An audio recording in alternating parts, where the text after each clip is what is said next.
जा पर कृपा राम की होई, ता पर कृपा करहि सब कोई। जिनके कपट दंभ न माया, तिनके हृदय बसहु रघुराया।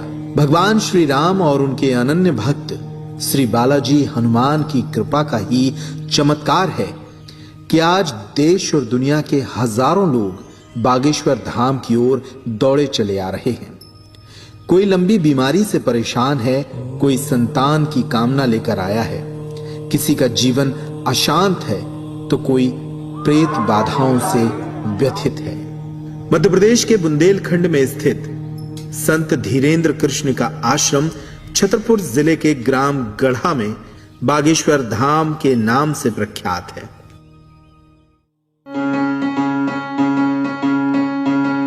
खबर मोरी ले रही हो बागेश्वर गढ़ा के हनुमान, खबर मोरी ले रही हो बागेश्वर गढ़ा के हनुमान, खबर मोरी ले रही हो बागेश्वर गढ़ा के हनुमान, खबर मोरी ले रही हो बागेश्वर गढ़ा के हनुमान, बागेश्वर गढ़ा के हनुमान।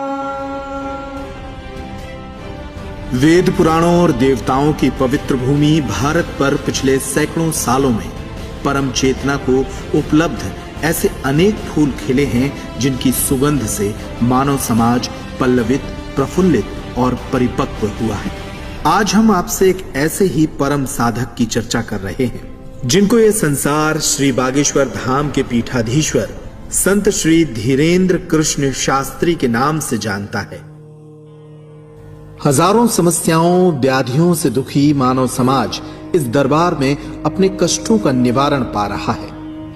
कौतूहल तो इस बात का है कि विज्ञान के इस युग में समस्याओं को लेकर आए लोगों के मन की बात उनसे पूछे बगैर ही संत श्री बागेश्वर धाम पीठाधीश्वर के द्वारा पहले ही पर्चे पर लिख दी जाती है। बिना सिर्फ व्यक्ति का भूत, वर्तमान और भविष्य जान लेते हैं, अपितु उसकी समस्याओं का निवारण भी करते हैं, वह भी पूरी तरह निःशुल्क। तो इससे ज्यादा क्या चाहिए मुझे? ये हम डॉक्टर के पास गए और बिना बताए समस्या का निदान मिल जा रहा है, तो मेरे लिए बेहतर लगा। गढ़ा गांव के ही बाहरी हिस्से में एक प्राचीन मंदिर मौजूद है जो चंदेल कालीन बताया जाता है। इस मंदिर में बागेश्वर महादेव का चमत्कारिक स्वरूप है, तो वहीं स्वयंभू बालाजी हनुमान जी भी विराजित हैं। नियति ने बालक धीरेन्द्र को इसी मंदिर की ओर पुकारना शुरू कर दिया और इसके माध्यम बने बागेश्वर मंदिर के पुजारी और धीरेन्द्र कृष्ण शास्त्री के दादा पंडित सेतुलाल गर्ग जी। श्री बागेश्वर बालाजी सरकार एवं बागेश्वर महादेव के कृपा पात्र संत धीरेन्द्र कृष्ण शास्त्री के पास ऐसी कौन सी दिव्य शक्ति है जिससे वे मनुष्य के भूत, वर्तमान और भविष्य को जान लेते हैं? इसी प्रश्न का उत्तर खोजने हम उनके प्रारंभिक जीवन की तरफ लौटते हैं। बागेश्वर बालाजी की सेवा में बचपन के 8-9 वर्ष से ही हमारी प्रारंभिक रही। 12 से 13 वर्ष की अवस्था में जब हम पहुंच गए तो उस वक्त हमारे अनुभव बढ़ने लगे थे। पूज्य दादा गुरु हमें कुछ विशेष विधियों के द्वारा हमें सजोने लगे थे, संभालने लगे थे। वो कहते हैं कि गुरु जो है बाहें पकड़ता है, गुरु बाहें पकड़ करके परमात्मा के चरणों में रख देता है। तो हमारे गुरुदेव ने, दादा गुरु ने, पूज्य दादा गुरु ने हमारी बाहें को पकड़ करके बागेश्वर महादेव, बागेश्वर बालाजी के चरणों में रख दिया। ग्राम गढ़ा में 10 जुलाई 1996 को पिता श्री राम कृपाल गर्ग एवं माता श्रीमती सरोज के आंगन में जन्मे बालक धीरेन्द्र को क्या पता था कि एक दिन वे भगवत कृपा को उपलब्ध होकर मानव कल्याण का माध्यम बनेंगे। उनका प्रारंभिक जीवन भीषणतम गरीबी के बीच व्यतीत हुआ। एक कच्चे कमरे में ही 5 लोगों का उनका पूरा परिवार गुजर बसर करता था। कर्मकांडी ब्राह्मण परिवार होने के कारण पूरे परिवार की जीविका पूजा और अनुष्ठान कराने के बाद मिलने वाली दक्षिणा पर ही निर्भर करती थी। 12 वर्ष की अवस्था में जब उस वक्त हमारा जीवन क्लेश में अति से ज्यादा गंभीरमय, अति से ज्यादा कठिनाइयों में घिरा रहता था, तो दक्षिणा की खोज में, पैसों की चाह में कि हम भी अच्छा भोजन पावें, अच्छे वस्त्र पहने और भगवत कृपा को प्राप्त करें, तो दादा गुरु ने हमें सहारा दिया और कहा इस संसार में शिवा परमात्मा के तुम्हें कोई आगे नहीं ले जा सकता। एक तरफ भीषण गरीबी, दूसरी तरफ कोमल आयु में ही परिवार के भरण पोषण का भार। ऐसा प्रतीत होता है जैसे परमात्मा इस बालक को स्वर्ण की तरह निखारने के लिए परीक्षा की अग्नि में तपा रहा था। फिर ऐसा क्या हुआ कि अचानक सामान्य चेतना परम साधक की चेतना में बदल उठी। दादा गुरु के काशी वास होने के बाद में फिर मन खिन्न हो गया। कोई मार्गदर्शक नहीं था, कोई प्रेरणाएं देने वाला नहीं था, कोई समझाने वाला नहीं था, तो खूब हम रोते रहते थे। फिर स्वप्न में हमारे जीवन में बदलाव स्वप्न से हुआ। फिर अचानक से स्वप्न में ऐसी प्रेरणाएं प्रारंभ हुई कि अगर आगे बढ़ना है तो साधना मार्ग को तेज करो। साधना मार्ग कौन सा लें, क्या साधना करें, किसकी साधना करें, कैसे करें, इन सबसे अनभिज्ञ थे। तो स्वप्न में जो प्रेरणाएं बागेश्वर बालाजी की लगी, आप अज्ञातवास साधना करो।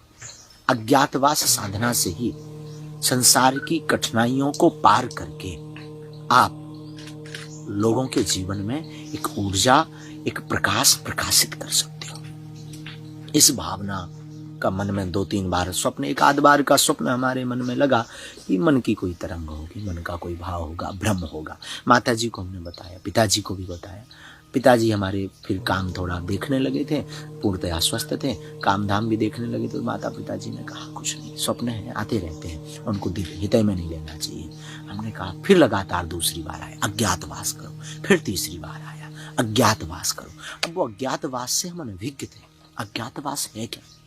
खोज की तो पांडवों का अज्ञातवास हमने पढ़ा। पांडवों ने अज्ञातवास की साधना की, अज्ञातवास घूमे, अज्ञातवास से ही उन्होंने जो है महाभारत जैसे समर्पण विजय प्राप्त की। हम समझ गए ये प्रेरणा यहाँ है। बौद्धिक बल दादा गुरु के कारण जो है थोड़ी मोड़ी उनकी कृपा प्रसाद से बुद्धि खुली थी, तो हम समझ गए कि इस अज्ञातवास की साधना से, संसार रूपी महाभारत से हम जीत तो नहीं सकते, पर महाभारत में खड़े होने लायक शायद ये अज्ञातवास बना सकता है। उसी अज्ञातवास के बीच में हमें अपने पूज्य सदगुरु भगवान, जो हमारे वंशीय गुरु थे, जिनके ऊपर दादा की ऊपर भी कृपा थी, जिन गुरु की, सदगुरु सन्यासी बाबा, उनकी प्रेरणाएं, अब उसे एक दृष्टि से प्रत्यक्षीकरण, एक दृष्टि से उनका अनुभव, एक दृष्टि से उनका साक्षात्कार, एक दृष्टि से उनकी प्रति चरणों में हमारी प्रीति और उनका अभय आशीर्वाद हम पर उसी अज्ञातवास में भया। भगवत कृपा हुई, गुरु कृपा से फिर उन्होंने अनवरत प्रेरणाएं दी। अब आप घर जाइए, ऐसा ऐसा कार्य आगे का करिए। तो बस पूज्य सदगुरु सन्यासी बाबा के चरणों की धूल को लेकर के हम वापस आए। गांव भर में खूब स्वागत भया, खूब सब प्रसन्न भये, माँ भी हमारी प्रसन्न भई, और धीरे धीरे दरबार की यात्रा जहाँ से छोड़ कर गए थे वहाँ से चालू हुई। और आज संसार रूपी महाभारत के समर में संसार के कष्टों को मिटा तो नहीं पाते हैं, पर उनके कष्टों को समझ करके उन्हें ढांढस बंधाते हैं, और गुरु का नाम लेकर के सदगुरु सन्यासी बाबा और बागेश्वर बालाजी की साधना, जो अज्ञातवास के मध्य में गुरु ने हमें प्रेरणा में दी, उस साधना का स्मरण करके, बालाजी का नाम लेकर के उनके दुखों को ढांढस बंधा करके उन्हें मार्गदर्शन देने का कार्य करें। ऊंची है महिमा, ऊंची है आभा, ऊंची है महिमा, ऊंची है आभा। संगे बेराजे सन्यासी बाबा, संगे बेराजे सन्यासी बाबा। हमें दे दो दया को दान, बागेश्वर गण के हनुमान। खबर मोरी ले रही हो बागेश्वर गढ़ के हनुमान, खबर मोरी ले रही हो बागेश्वर गढ़ के हनुमान। अज्ञातवास में साधना के कठिन मार्ग पर चलते हुए धीरेन्द्र कृष्ण शास्त्री ने उस भगवत कृपा को अर्जित किया जिसे देखकर लोग अचंभित रह जाते हैं। बागेश्वर धाम पर देश और दुनिया के हजारों लोग अपनी समस्याओं को लेकर पहुंच रहे हैं। जिनकी समस्याओं का निदान यहां हुआ उनके अनुभव चौंकाने वाले हैं। सबसे पहले जय बागेश्वर धाम, जय बालाजी सरकार। मेरा नाम अरुण मिश्रा है। मैं सलेमपुर यानी देवरिया जिले के सलेमपुर क्षेत्र से आया हुआ हूँ, जो उत्तर प्रदेश में पड़ता है, गोरखपुर मंडल में। मेरा नाम स्नेहल भंडारे है। मैं पुणे महाराष्ट्र से आई हूँ। मेरा नाम रवि पंडित है। मैं अलीगढ़ डिस्ट्रिक्ट से हूँ, यूपी स्टेट। मेरा नाम प्रकाश सतीश पाठक है। मैं पंढरपुर महाराष्ट्र से आया हूँ। मेरे यहाँ प्रॉब्लम ये थी कि मेरी भाभी सुसाइड कर ली थी और उसमें हम लोग फर्जी तरीके से फंस गए थे। और बाबा ने बिना देखे बिना सोचे समझे लिख दिया, पर्ची बिल्कुल सही लिखा। और ये हमारे लिए बहुत चमत्कारी चीज़ थी, क्योंकि बहुत जगह मैंने गया था, वहाँ कभी कुछ बताते थे कभी कुछ बताते थे, लेकिन किसी ने बिना देखे नहीं बता पाया आज तक।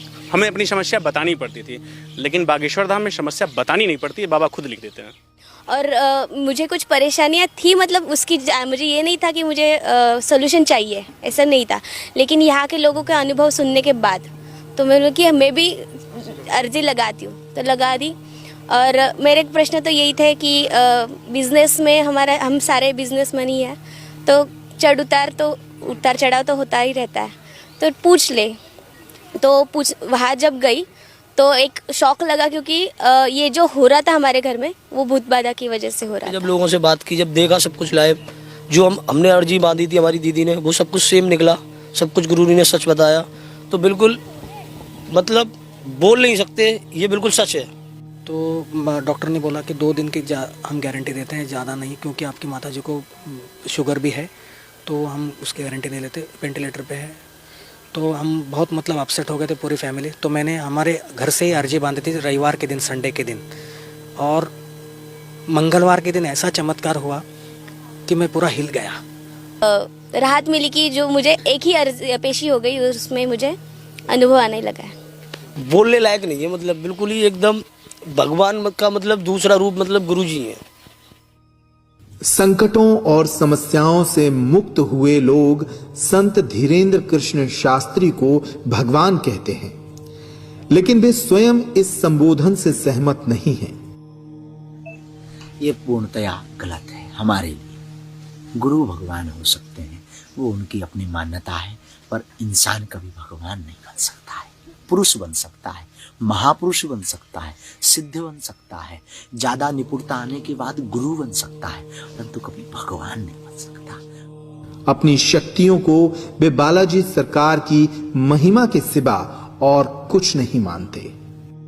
श्रद्धालुओं की अपार संख्या यहां अपनी भावनाओं को लेकर पहुंचती है। उनकी समस्याओं का निराकरण तो निशुल्क होता ही है, बल्कि मां अन्नपूर्णा की कृपा से प्रतिदिन चल रहे भंडारे में उन्हें प्रसाद भी निशुल्क मिलता है। एक सामान्य मनुष्य से साधक बने संत धीरेन्द्र कृष्ण शास्त्री के जीवन की ये कथा अब नए संकल्पों के साथ आगे बढ़ रही है।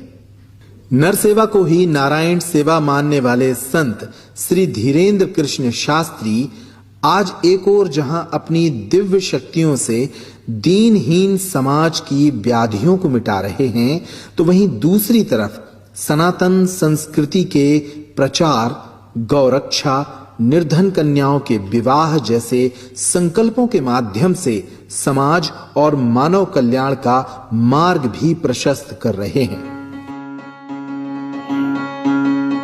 ऊंची है महिमा, ऊंची है आभा, ऊंची है महिमा, ऊंची है आभा। संग बेराजे सन्यासी बाबा, संग बेराजे सन्यासी बाबा। हमें दे दो दया को दान, बागेश्वर गढ़ के हनुमान।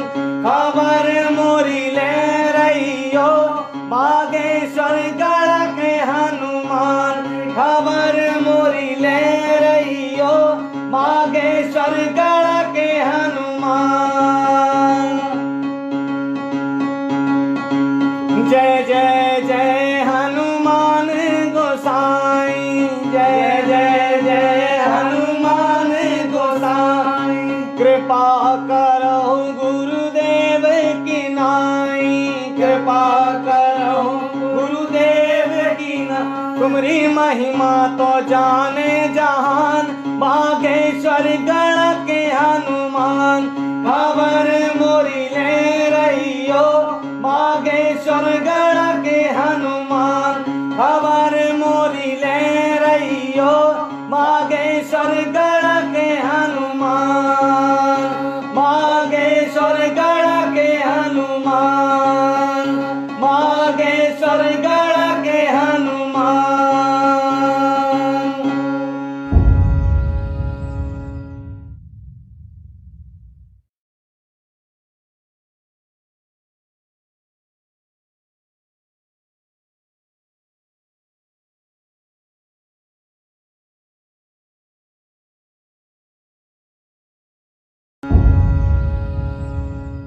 ताजा तरीन खबरों के लिए देखते रहें न्यूज साधना न्यूज। हमारे पेज को शेयर करें, लाइक करें, यूट्यूब पर आज ही सर्च करें।